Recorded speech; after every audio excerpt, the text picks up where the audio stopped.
Hi friends, मैं doctor Vandana Mishra, senior IVF consultant from good news IVF fertility solutions, Patna. जब आप लोगों का आईवीएफ होता है तो what all should you expect from N IVF cycle and during an IVF cycle, मतलब कि हमारी क्या उम्मीदें होती हैं आईवीएफ के दौरान। तो आईवीएफ या इन विट्रो फर्टिलाइजेशन में बेसिकली दो स्टेजेस होते हैं। एक होता है जब आपका एग पिकअप कर लिया जाता है और आपके एम्ब्रियोज बन जाते हैं या भ्रूण तैयार हो जाता है, चाहे वो किसी भी प्रोसेस से हो, आईवीएफ से हो या इक्सी के थ्रू हो।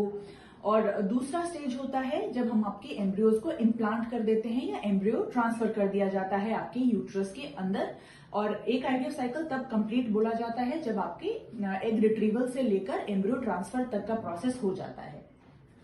दोस्तों, जब एक बार एक आईवीएफ साइकिल कंप्लीट हो जाता है तो ये जानना जरूरी है आपके लिए कि सबसे इंपॉर्टेंट है आपको उन बाकी के जो 14 दिन है जब तक आपका रिजल्ट आता है, उस दौरान आपको थोड़ी कोशिश करनी है कि अपना ध्यान सिर्फ रिजल्ट से हटा के अपने आप को कहीं और बिजी करिए।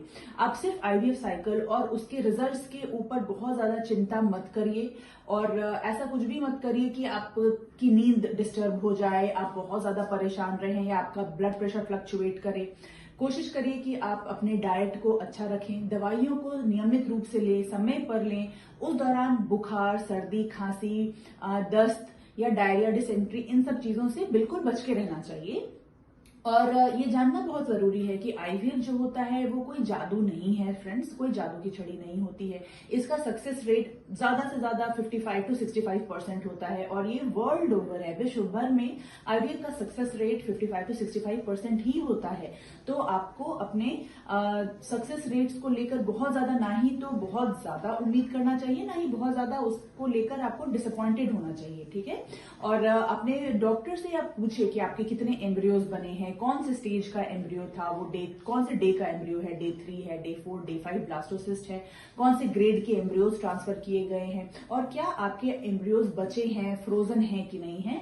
तो आप जितने अच्छे से जानकारी आपको रहेगा, जितना आप वेल इन्फॉर्म्ड रहेंगे, आपके एक्सपेक्टेशंस उतने अच्छे और रीजनेबल रहेंगे आपके एक्सपेक्टेशंस, और आप अपने रिजल्ट्स को लेकर भी उतने ही ज्यादा रिलैक्स्ड रह पाएंगे, स्ट्रेस फ्री रहेंगे। तो फ्रेंड्स, मैंने एक्चुअली अपने प्रैक्टिस में देखा है कि जो पेशेंट्स अपने रिजल्ट्स को लेकर बहुत ज्यादा स्ट्रेस होते हैं, कहीं ना कहीं उनके रिजल्ट्स बहुत अच्छे नहीं हो पाते हैं। और अगर आप उसको लेकर थोड़े नॉर्मल रहते हैं, अपने डे टू डे लाइफ में बिजी रहते हैं, अपने काम में बिजी रहते हैं, तो एंड में आपके रिजल्ट भी आपको बहुत अच्छे और पॉजिटिव मिलते हैं। सो फ्रेंड्स, आईवीएफ को समझिए कि ये एक ट्रीटमेंट है। कोई भी डॉक्टर आपके लिए बेस्ट करना चाहता है, बट ये एक मैजिक वॉन्ड या जादू की छड़ी नहीं होती है। इसीलिए टाइम पे आईवीएफ करवाइए। अगर आपको प्रॉब्लम्स हैं, बहुत ज्यादा डिले मत करिए। और अगर कोई सिम्टम्स, कोई प्रॉब्लम्स आपको ऐसे लगते हैं कि प्रेगनेंसी होने में डिस्टर्ब कर रहा है या नहीं होने दे रहा है, तो जल्द से जल्द अपने गायनेकोलॉजिस्ट या इनफर्टिलिटी स्पेशलिस्ट को मिले।